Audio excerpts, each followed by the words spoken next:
Movie की शुरुआत में हमें जॉन नाम का आदमी दिखाया जाता है जो फिर एक घर से ब्रीफकेस को चुरा लेता है जिसमें कुछ सेंसिटिव इंफॉर्मेशन थी।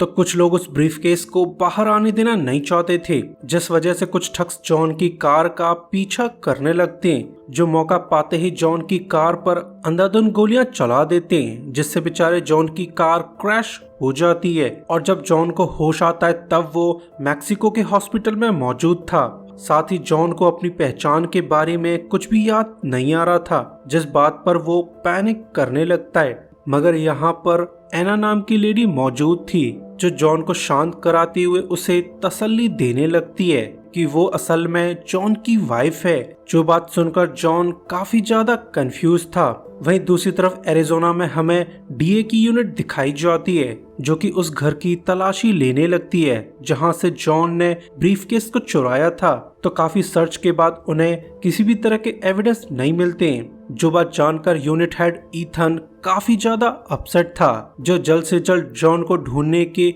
ऑर्डर्स दे देता है। वही हॉस्पिटल में एना जॉन को उसका पास्ट याद दिलाने की पूरी कोशिश कर रही थी, मगर इस सब का कोई भी फायदा नहीं होता है क्योंकि जॉन तो अपनी पहचान के साथ साथ अपनी बेसिक जानकारी भी भूल चुका था, क्योंकि कार एक्सीडेंट के दौरान उसके सर में चोट लग गई होगी। और फिर जल्द ही एडी नाम का बंदा यहाँ आ जाता है जो जल्द से जल्द जॉन की याददाश्त को वापस लाने का प्रॉमिस करने लगता है, जिस बात पर जॉन काफी ज्यादा कंफ्यूज था कि आखिर ये बंदा कौन है। तो एडी उसे क्लियर कर देता है कि हम दोनों अच्छे दोस्त हुआ करते थे, तो यकीन मानो जॉन तुम्हारी याददाश्त जल्द ही लौट आएगी। मगर उसके एटीट्यूड और बिहेवियर को देखकर जॉन समझ जाता है कि ये बंदा उसका दोस्त नहीं हो सकता है, क्योंकि एडी उसे डेंजरस फीलिंग दे रहा था, मानो एडी बहुत खतरनाक आदमी हो।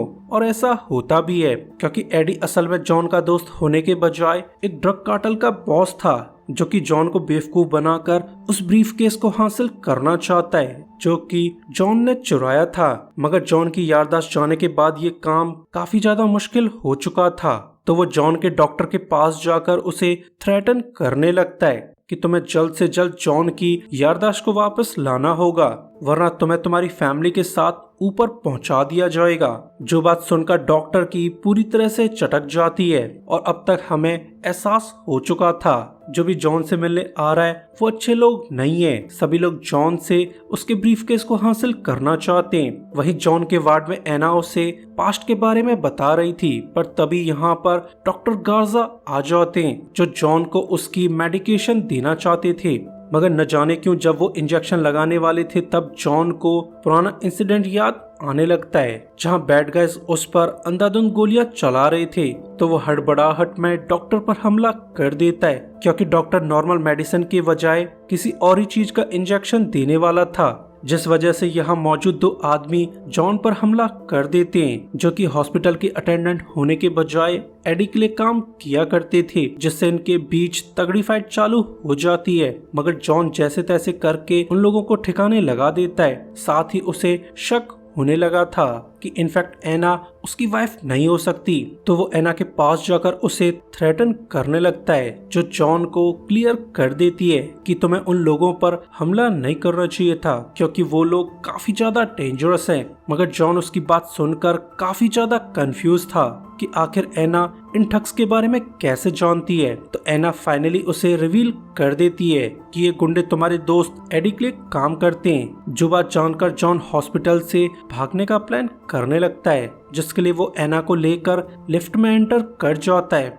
जहां पर एक आदमी पहले से मौजूद था जो जॉन को देखकर किसी को कॉल लगा देता है। वेल ये आदमी असल में एडी के लिए काम करता था, तो वो अपने बॉस को इन्फॉर्म कर देता है कि टारगेट हॉस्पिटल से भागने की कोशिश कर रहा था। जो बात जानकर एडी काफी ज्यादा अपसेट था। वहीं एलिवेटर में जॉन उस बंदे पर हमला कर देता है क्योंकि उसने बैड गाय और एडी की कन्वर्सेशन सुन ली थी, तो वो जरा सी देर में इस बैड गाय को ठिकाने लगा देता है। मगर जब ये लोग बाहर जाने वाले थे तब उनके सामने एक बड़ा सा आदमी आ जाता है जिसे ऑब्वियसली एडी ने भेजा होगा। तो ये लोग दोबारा से लिफ्ट में एंटर कर जाते हैं, मगर इनकी किस्मत काफी ज्यादा खराब थी क्योंकि एडी ने हॉस्पिटल के सभी एलिवेटर्स को बंद करवा दिया था। तो जॉन उस पिटी पिटाए बंदे का फोन चुरा लेता है ताकि वो बाहर कांटेक्ट कर सके। साथ ही अब तक एना ने लिफ्ट से बाहर जाने का रास्ता ढूंढ लिया था, जो फिर लिफ्ट पे लगी केबल्स का यूज करके ऊपर चले जाते। वहीं अब तक एडी लिफ्ट तक पहुंच चुका था, जो लिफ्ट को खोलकर चेक करने लगता है, मगर लिफ्ट तो पूरी तरह से खाली थी। तो वो अपने आदमी के फोन पर कॉल लगा देता है, जिसे जॉन ने ठक्को पीट पाट कर चुरा लिया था।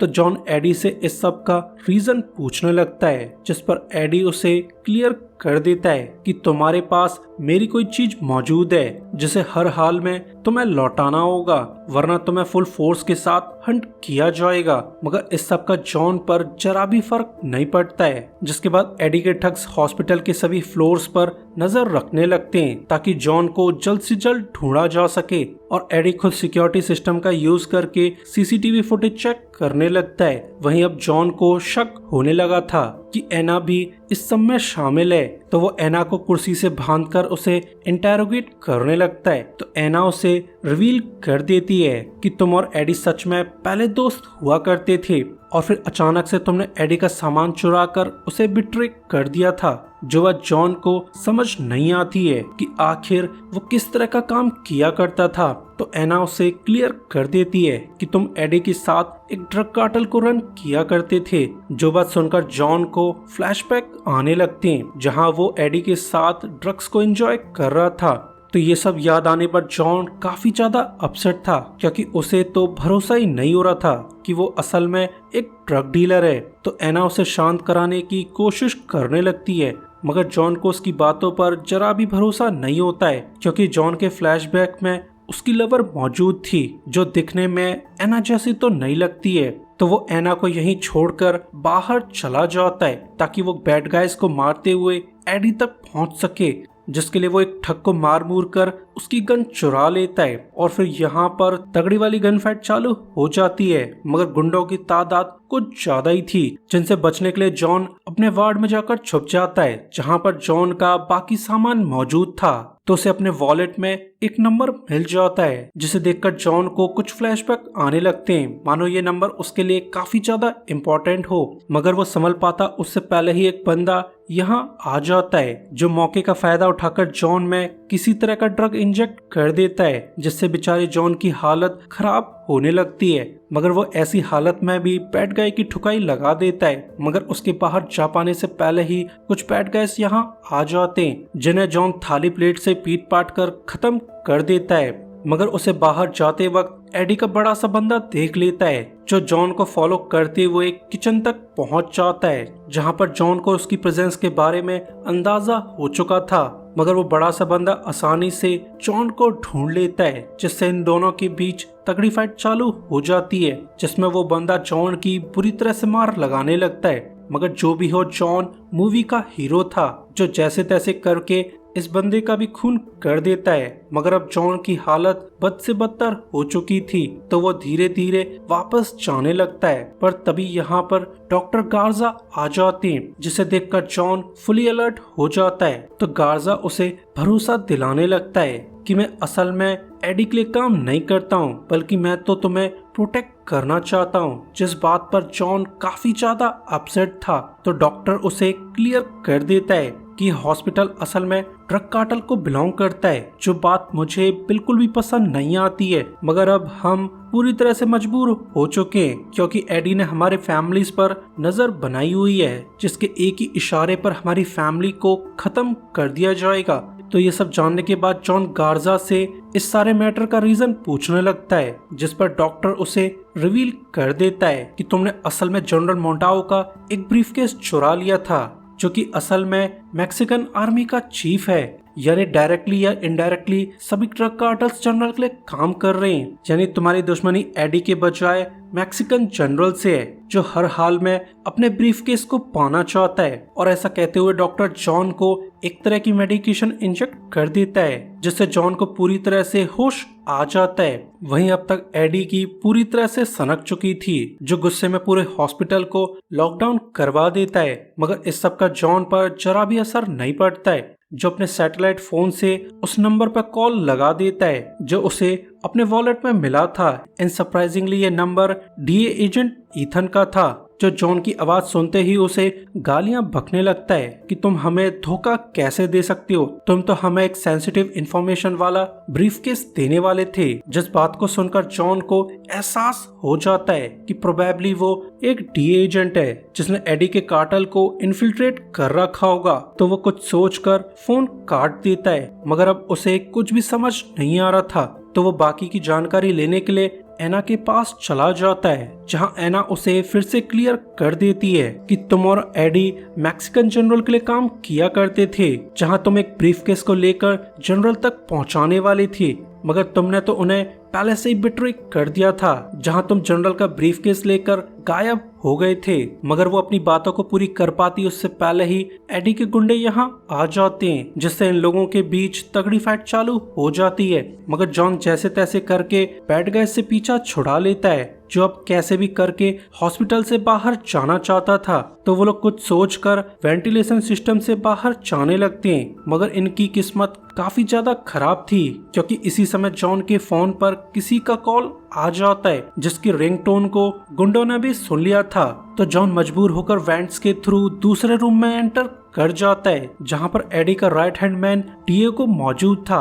तो वो मौका पाते ही जॉन पर गन तान देता है, मगर अब जॉन खुद ही एडी से डील करना चाहता था। तो वो डिएगो के फोन से एडी को कॉल लगवा देता है, जहां एडी उसकी बात सुनकर डील के लिए राजी हो जाता है। मगर एडी काफी ज्यादा चालू था, जो अपने आदमियों को सीक्रेटली हॉस्पिटल से बाहर भेज देता है, ताकि दूसरी बिल्डिंग से उसके स्नाइपर जॉन का गेम बचा डालें। वहीं जॉन ने काम पूरा होते ही डिएगो को भी निपटा दिया था, जिसके बाद हमें एरिजोना का सीन दिखाया जाता है, जहां ईथन अपने सुपीरियर से परमिशन ले रहा था ताकि वो लोग मैक्सिको जाकर जॉन को बचा सके। मगर ज्यादातर सुपीरियर्स जॉन को अबेंडन कर देते हैं, जो बात ईथन को बिल्कुल भी पसंद नहीं आती है। तो वो बिना परमिशन के ही मैक्सिको जाने का प्लान करने लगता है। वहीं जॉन और एडी डील के लिए रूफ के टॉप तक आ चुके थे, जहां मैटर को सॉल्व करने के लिए एडी ब्रीफकेस की डिमांड करने लगता है। मगर इसी समय एडी गलती से एक इशारा कर देता है, जिसे देखकर उसके स्नाइपर्स गोलियां चलाने लगते हैं, जिससे ये लोग छुपने पर मजबूर हो जाते हैं। मगर जॉन यहाँ पर एक सेकंड के लिए भी रुकना नहीं चाहता था, तो वो बैड गाइज से जान बचाते हुए हॉस्पिटल में एंटर कर जाता है, और अब उसकी टेंशन काफी ज्यादा बढ़ चुकी थी। तो वो सैटेलाइट फोन से ईथन को कॉल लगा देता है, जो जॉन को जल्दी से इन्फॉर्म कर देता है कि हम तुम्हें बचाने के लिए मैक्सिको आने वाले हैं। मगर ध्यान रहे डीए कमांड 6 घंटे में उस हॉस्पिटल को डिस्ट्रॉय करने वाले हैं, ताकि हॉस्पिटल के साथ सभी एविडेंस को भी डिस्ट्रॉय किया जा सके। तो ये सब जानकर जॉन को एहसास हो जाता है कि प्रोबेबली उसको अबेंडन कर दिया गया है, जो बात जानकर जॉन काफी ज्यादा अपसेट था, मगर फिर भी वो ईथन की बात मान जाता है। वहीं एडी और उसके आदमियों ने हॉस्पिटल के स्टाफ को कैप्चर कर लिया था, जो इन्हें हॉस्टेज की तरह यूज करना चाहते थे, जिसके लिए एडी स्पीकर पर जोर जोर से चिल्लाने लगता है कि जॉन अगर तुम बाहर नहीं आए तो सभी लोगों को मार दिया जाएगा, जैसा जॉन बिल्कुल भी नहीं चाहता था।